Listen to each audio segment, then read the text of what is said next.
interior do Nordeste brasileiro não vai ser considerada? E tantos outros trabalhos que vão ser desenvolvidos no intuito de tentar operacionalizar a teoria dos circuitos para objetos que são investigados, né?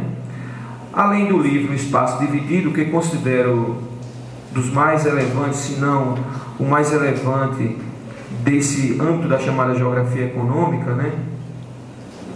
Completa este ano o livro Espaço do Cidadão, né? Completa 3 décadas.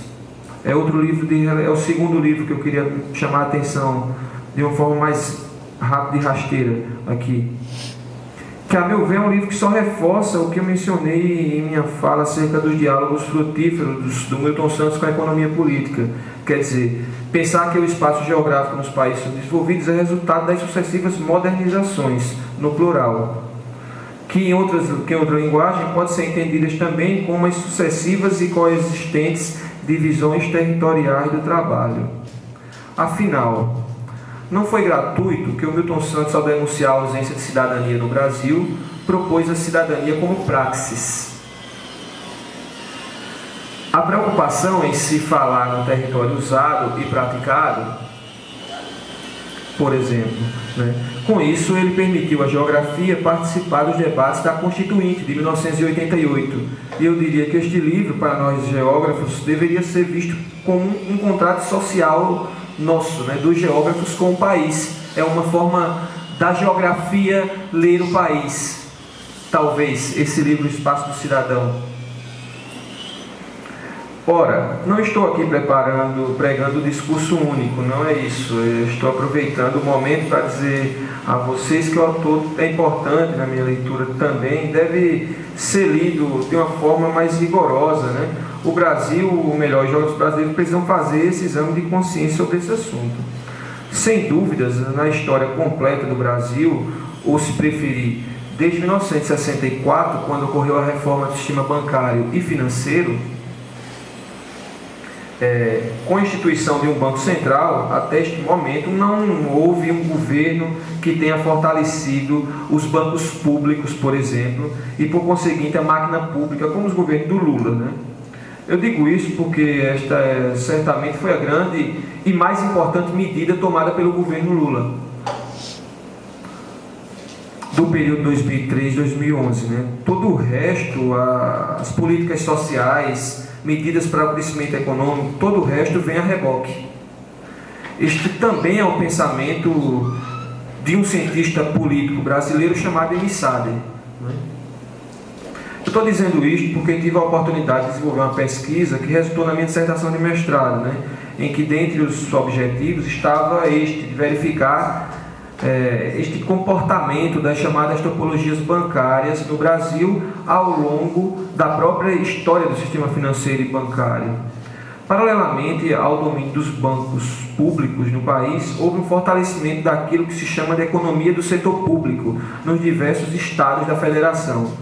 Entenda a economia do setor público como uma área que tem por objetivo desenvolver e disseminar conhecimentos econômicos aplicados a questões que envolvem as finanças públicas. Veja-se: orçamento público, conjuntura fiscal que contempla arrecadação federal, gasto público não financeiro, dívida bruta e líquida do setor público, necessidade de financiamento do setor público, lei de responsabilidade fiscal, estudos sobre o impacto do setor público da demanda agregada e aspectos do federalismo fiscal brasileiro. É nesse sentido que eu acho que uma das medidas mais importantes dos governos, e para entrar no objeto mesmo, foi o fortalecimento dos bancos públicos, porque a interpretação do processo das medidas tomadas pelo governo Lula indica uma coisa interessante, que é uma experiência inicial com a iniciativa privada. Os bancos privados se apropriando da rede urbana, da rede de sistema de cidades através da abertura de agências e se apresentando como bancos de primeira importância, porque ao abrir a agência e ao administrar a folha de pagamento, esses bancos passam a ter um peso importante na economia do setor público nas cidades, sobretudo nas cidades pequenas. Não quero me referir a pequena por tamanho de número de pessoas, de habitantes, tá bom? Vou falar de uma forma genérica aqui, essa palavra.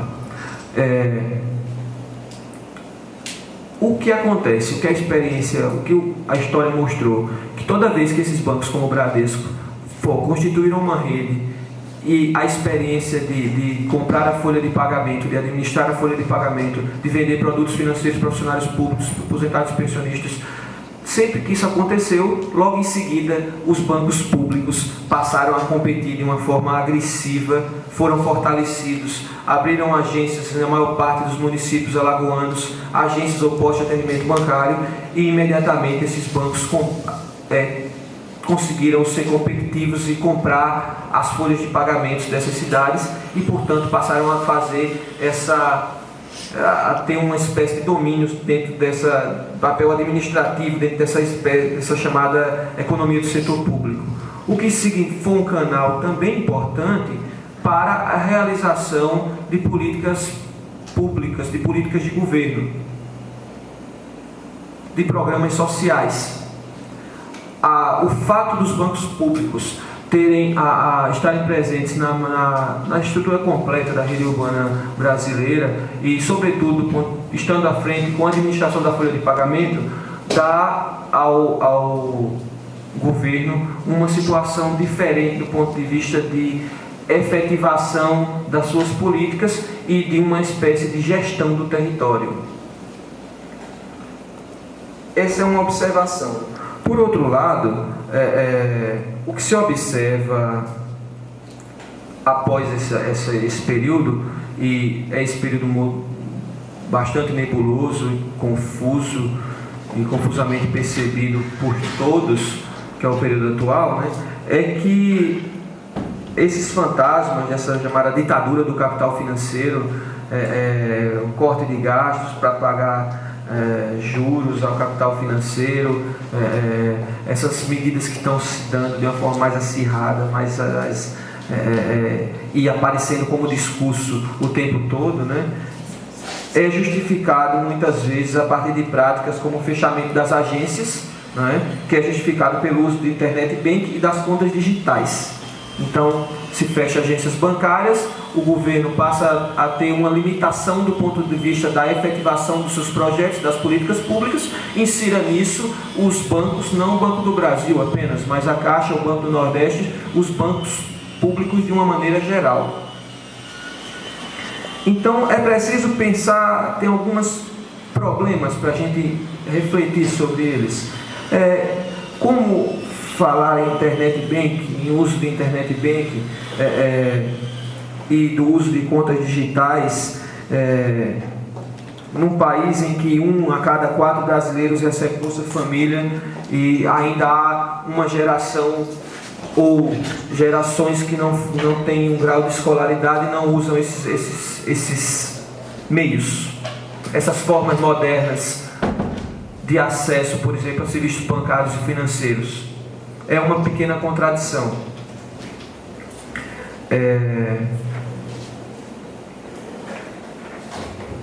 O que é chamado de cortar gastos, redução da importância da máquina pública, né, educação, saúde, o próprio setor bancário, por exemplo, quer dizer, esta política de austeridade fiscal adotada pelo governo golpista indica a maneira como nesse processo de reestruturação produtiva, né, que é o que um autor como Estiva Mesaros fala com tanta propriedade, né? Esses processos de reestruturação produtiva indicam essas oscilações em que, sobretudo, as nações subdesenvolvidas, isso se acaba se mostrando de uma forma muito clara, não é?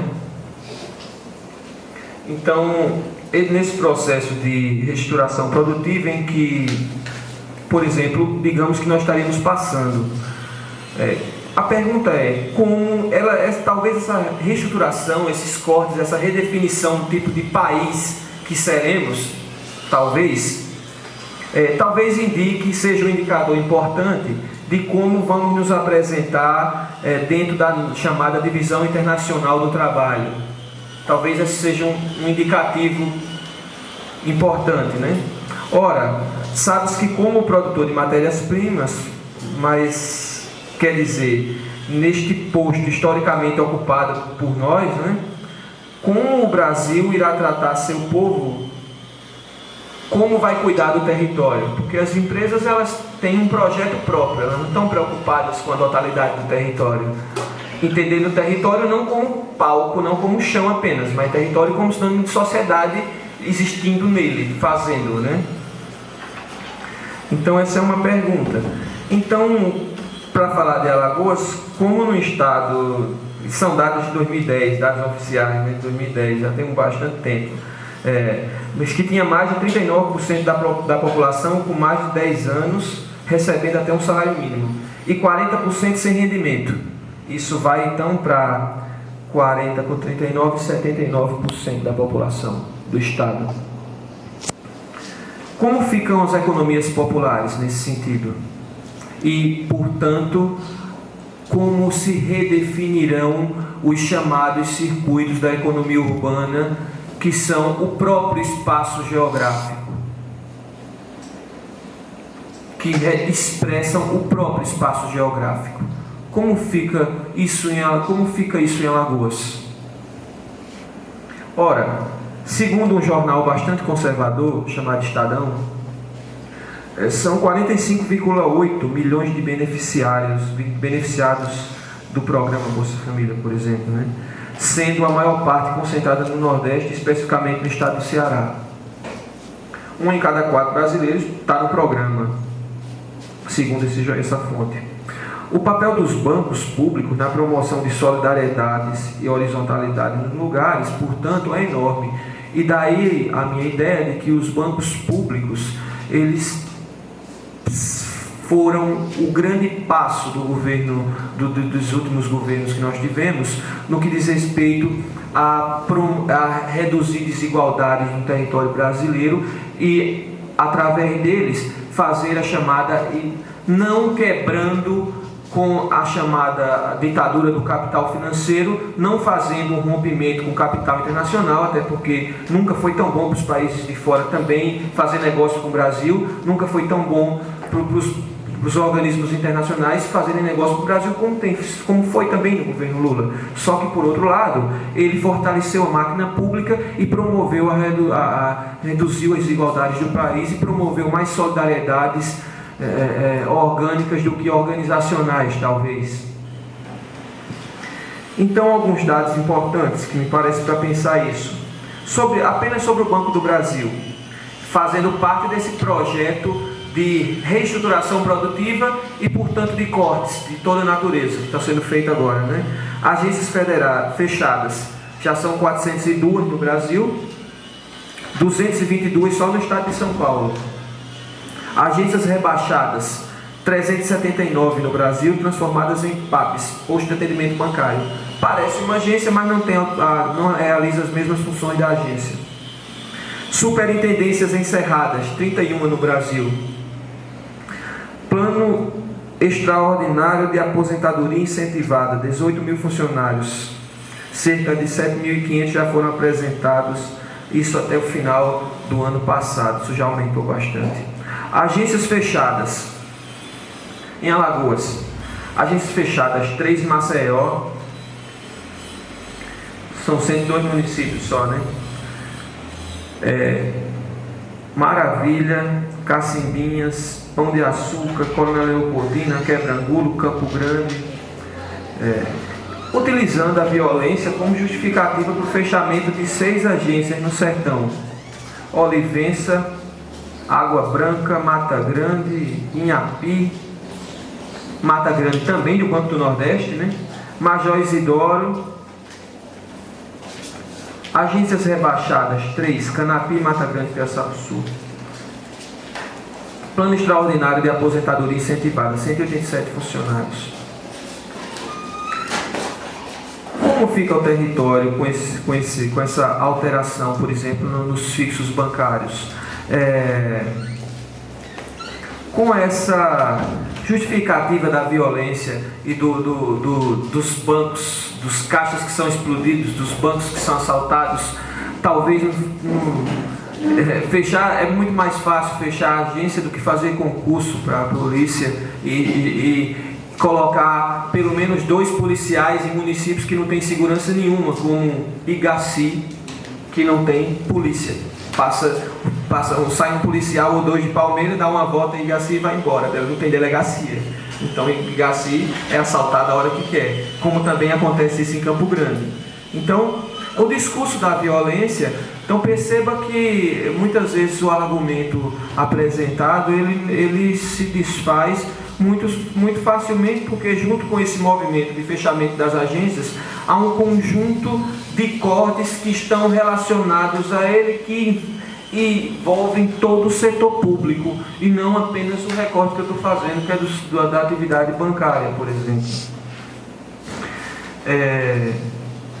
Então é um governo que não tem o menor interesse com o social, né, as reformas que tem chamado a atenção aí, né, trata das chamadas conquistas sociais ao longo da história do país como meras operações matemáticas. Prefere usar o termo gastos em detrimento do termo investimento, né? Então vem PEC, saúde, o SUS, a reforma da Previdência, quer dizer, o brasileiro viveu um pouco mais, passou a ser um problema, né? Por essas razões eu espero que o golpista saia o quanto antes, né? Todos nós queremos, me parece, né? Com a privatização das principais estatais, como é o caso do último anúncio da semana passada da Eletrobras, como a questão que eu quero fazer, como o país vai fazer política, com P maiúsculo, junto às nações imperialistas, sem ter algo a oferecer, sem ter capacidade de negociar e apenas administrar, então, que é o projeto do PSDB e de outros partidos, né? Então, me parece que nós precisamos ler sempre, refletir sobre esses autores, e o Milton Santos é um expoente, uma referência importante, né? Por uma simples razão. Como disse o Darcy Ribeiro, nós temos um país para construir, né? E quem tem um país para construir não pode ficar com pessimismos, bobagens, besteiras, futricas internas de departamento, vaidades e outras coisas mais. É preciso fazer política no sentido pleno, dentro e fora da universidade, para ajudá-la a cumprir o seu papel e, portanto, ajudar o Brasil. Obrigado.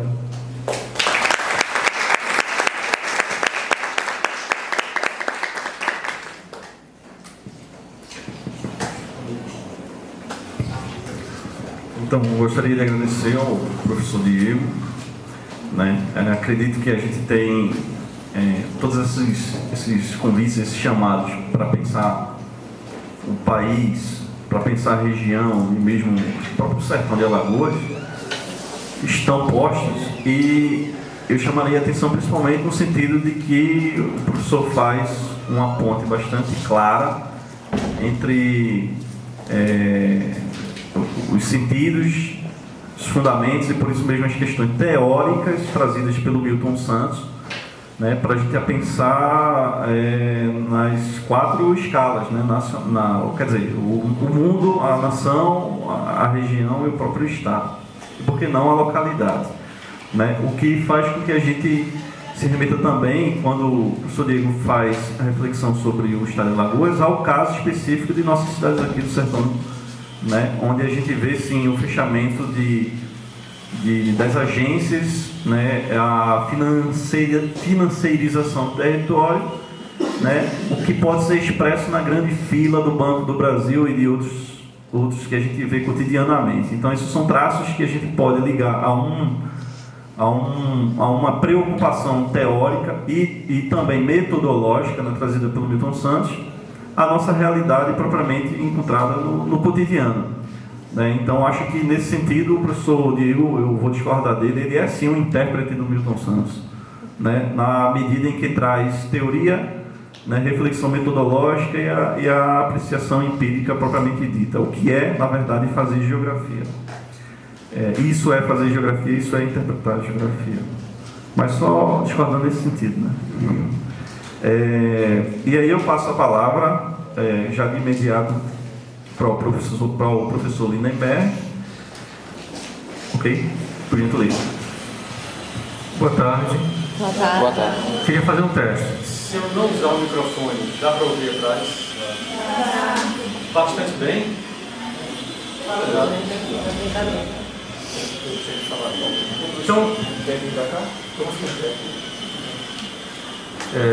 Então, eu saúdo o professor Diego, o professor Kleber aqui na mesa, né? E agradeço aos organizadores do evento pelo convite para participar dessa primeira atividade minha aqui no Campo do Sertão. E está sendo uma experiência muito boa estar aqui, né? Aí eu vou pedir licença a vocês para ficar em pé ali, porque eu vou usar ali a projeção. Não sei se vocês quiserem também. Obrigado. Se quando eu estiver falando, vocês tiverem dificuldade de ouvir lá atrás, é só falar que eu pego o microfone. Eu acho que vai o microfone. Só puxando. Claro. Só é botar pra cá.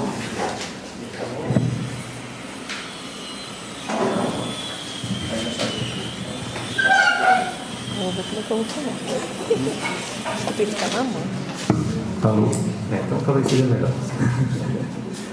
Bem, dentre os múltiplos diálogos possíveis da geografia com o sertão de Alagoas, com o desenvolvimento, eu escolhi o turismo porque é um tema que é foco das minhas pesquisas desde a época do doutorado.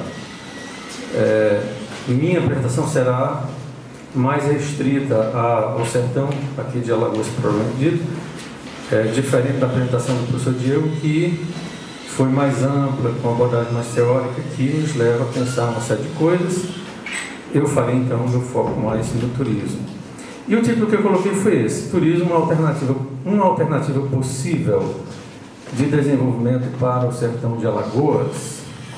Eu coloquei uma questão porque, frequentemente, tanto a iniciativa privada quanto, principalmente, o governo fala do turismo como uma alternativa de desenvolvimento para o estado de Alagoas, quando, na prática, o governo não está utilizando o turismo como alternativa, porque, para ser uma alternativa, qualquer atividade econômica precisa de planejamento, portanto, de planos, de projetos, de base institucional, ou seja, de uma preparação do espaço para que aquela atividade que se quer focar possa efetivamente se desenvolver.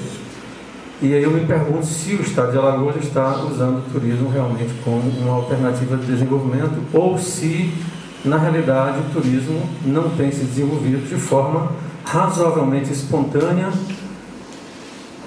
sem planejamento, embora haja planejamento pontual pelos donos dos hotéis, dos resorts, das operadoras. Esses fazem planejamento, claro, mas o governo não faz um planejamento integrado, amplo, que permita que o turismo realmente possa cumprir aquilo que o governo fala que ele pode cumprir em termos de desenvolvimento. Quando a gente pensa em turismo, né, a gente começa a pensar em hotéis, aviões, navios, trens, viagens. Eu fiz essa imagem aí no dia 28, agora há pouco, às 17h43, e eram, naquele momento, os aviões que estavam voando no planeta, naquele momento. Então tem esse site, Flight Radar 24, qualquer um pode colocar lá, e a gente vê todos os aviões que estão voando em tempo real, e se a gente clicar em cima do aviãozinho, aparece a empresa, a altitude, velocidade, de onde saiu, para onde vai, tempo de voo, tudo isso. Então dá para vocês verem que o fluxo de aviões no planeta, a qualquer hora do dia ou da noite, é assim, qualquer hora que vocês entrarem no site, meia-noite, 2 da manhã, agora nesse momento vai estar mais ou menos assim, que mostra o grande fluxo de pessoas, né, ao redor do planeta, e uma parte significativa voando como turista. É claro que uma parte grande também está viajando por outras razões. E aí são as rotas aéreas ao redor do planeta, o que mostra também a conexão intensa, né, com todos os continentes. Qualquer lugar tem, qualquer país tem, né, rotas conectando do país aos outros. E a gente vê que realmente é na área desenvolvida do planeta que há, obviamente, conexões maiores, né? Então a gente vai no aeroporto como Heathrow, em Londres, Londres tem 4 aeroportos, Heathrow é um dos maiores do mundo, né? Só na pista, uma das pistas, tem 2 pistas, a cada 2 minutos e meio pousa um avião durante 24 horas por dia. Só naquela pista daquele aeroporto dos milhares de aeroportos que tem ao redor do planeta. Isso tem uma implicação muito grande para a geografia, para o espaço de Jair. Se a gente começar a pensar, por exemplo, o local onde o aeroporto está implantado, a reorganização urbana que ele provoca no seu entorno, a malha viária que é construída, a especulação imobiliária, são 1000 coisas que tem em torno dos aeroportos. E o turismo, claro, como meio de transporte, não usa só os aviões, né? Tem uma série de outros também. Aí, logo em seguida, poucos minutos depois, eu fiz para o Brasil. E a gente vê que o Brasil é relativamente rarefeito ainda em termos de malha viária, com uma concentração, claro, aqui no Sudeste. E uma parte desse aqui, ao longo da costa, na realidade, está voando para o exterior ou vindo do exterior. Não é necessariamente voo interno do Brasil, voo doméstico. Próximo. Bem, algumas ideias comuns que se tem quando se pensa em turismo, né? Acho que todo mundo, é a ideia de férias de trabalho, finais de semana, feriados, viagens, descanso do trabalho, lazer e prazer, fuga da realidade, que é uma coisa que motiva muitas pessoas a viajarem também, né? Quem trabalha muito, que mora em grandes centros urbanos, leva uma vida estressada, frequentemente quer uma, entre aspas, fuga da realidade, para fugir daquelas pressões do seu cotidiano, né? E ter espaço para o lazer, para descansar e assim por diante. E uma outra ideia também que todo mundo tem, embora não pense com esse nome, quando se é turista, é a questão da experiência. Experiência não no sentido de você ser uma pessoa experiente em viajar, mas experiência no sentido de, se você viaja, se você se torna turista, você inexoravelmente vai ter uma experiência do lugar que você visita, do espaço de deslocamento entre os centros emissores e as destinações. Esse trânsito da tour, de sair de um lugar, ir a um destino e voltar, vai lhe proporcionar uma experiência qualquer. Essa experiência é da alimentação, é das interações sociais, dos ambientes urbanos que você frequenta, da hospitalidade. E espera-se, quando você é turista, que essa experiência seja positiva, né?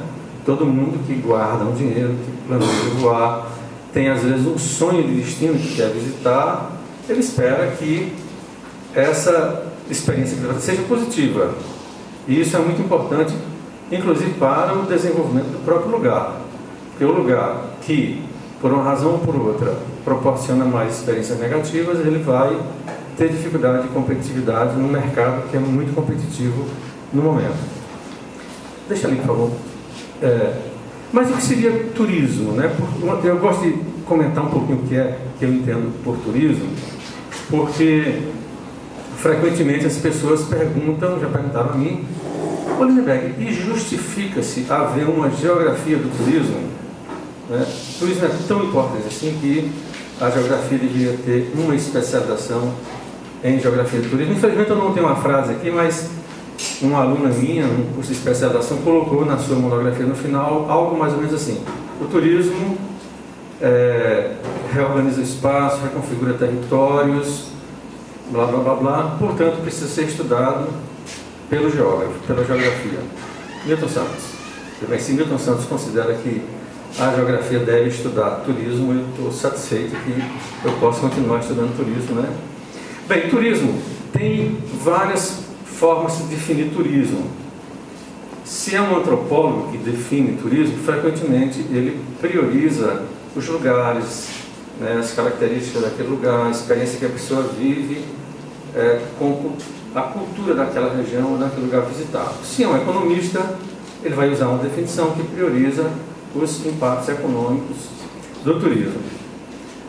Se é um geógrafo, ele prioriza a questão do deslocamento e as mudanças que o turismo causa no território, nos lugares, na paisagem e assim por diante. Para não entrar nas discussões teóricas, que não é o objetivo agora da minha apresentação, eu vou apresentar alguns elementos das definições de uma definição técnica que é adotada pela Organização Mundial do Turismo, a OMT. A OMT não tem a obrigação de teorizar, porque ela é um órgão técnico, não é uma academia.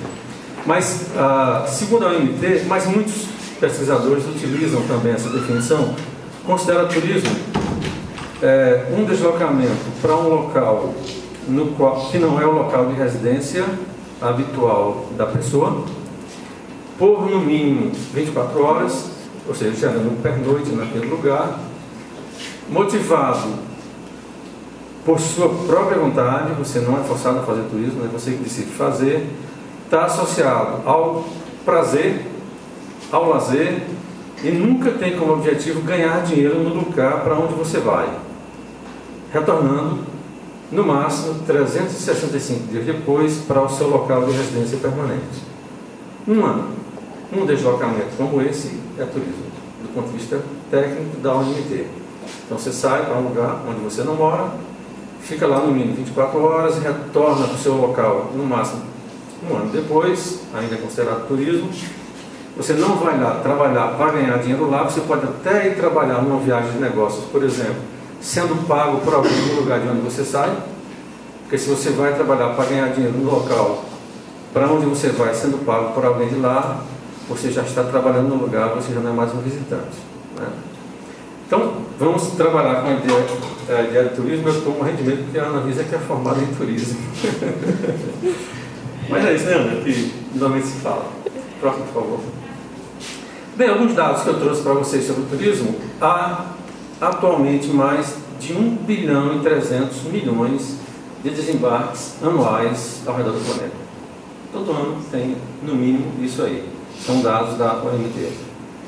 Claro que uma parte desses desembarques são para trabalho, mas muito mais do que a metade são desembarques associados ao turismo. Vocês imaginem, vamos chutar aí, 800 milhões de desembarques de pessoas ao redor do planeta como turista, que precisa de transporte, acomodação, alimentação, supermercado, shopping center, farmácia, uma série de conexões aí com a economia. Movimenta mais de 3 trilhões de dólares por ano no mundo. Representa em torno de 10% do PIB de muitos países, como Itália, França, Inglaterra, Estados Unidos. É muito, né? 10% do PIB de um país desenvolvido é muito. Representa apenas, mas já é muito também considerado pela OMT, 3,7% do PIB do Brasil. A OMT considera que naquele país, região ou município, no qual o turismo representa 1% do PIB ou mais, a atividade já pode ser considerada consolidada naquele recorte espacial, né? Então 3,7% é muito mais para o Brasil, mas é pouco em termos percentuais, considerando esses países que eu mencionei anteriormente. O turismo representa 10 em cada 100 empregos. Se a gente pegar todos os empregos do mundo, 10% dos empregos estão associados ao turismo. Transporte, hospedagem, alimentação, guia de turismo, é muito também, né? Se a gente considerar todas as atividades econômicas que há no planeta, você ofertar 10 em cada 100 empregos pelo turismo representa algo muito grande, algo volumoso. Responde por 19% do PIB de Alagoas. Isso, quem me deu esse dado foi o chefe da dívida do estado de Alagoas, foi me orientando de mestrado, e eu conversando com ele, disse: "Ô Marcos, esse que saiu na Gazeta há uns 3 anos, 4 anos, e a gente pode confiar nesse dado?" Ele disse: "Olha, não, a gente não pode confiar, que é 19% mesmo. Eu sou o chefe da dívida do estado, eu trabalho com isso, eu sei que não, porque as nossas estatísticas não são confiáveis. Mas a minha experiência me diz que deve ser em torno disso. Eu só não posso dizer que é 19%, que é um pouco mais, que é um pouco menos." Então, 19% é muito em termos de percentual do PIB de um estado.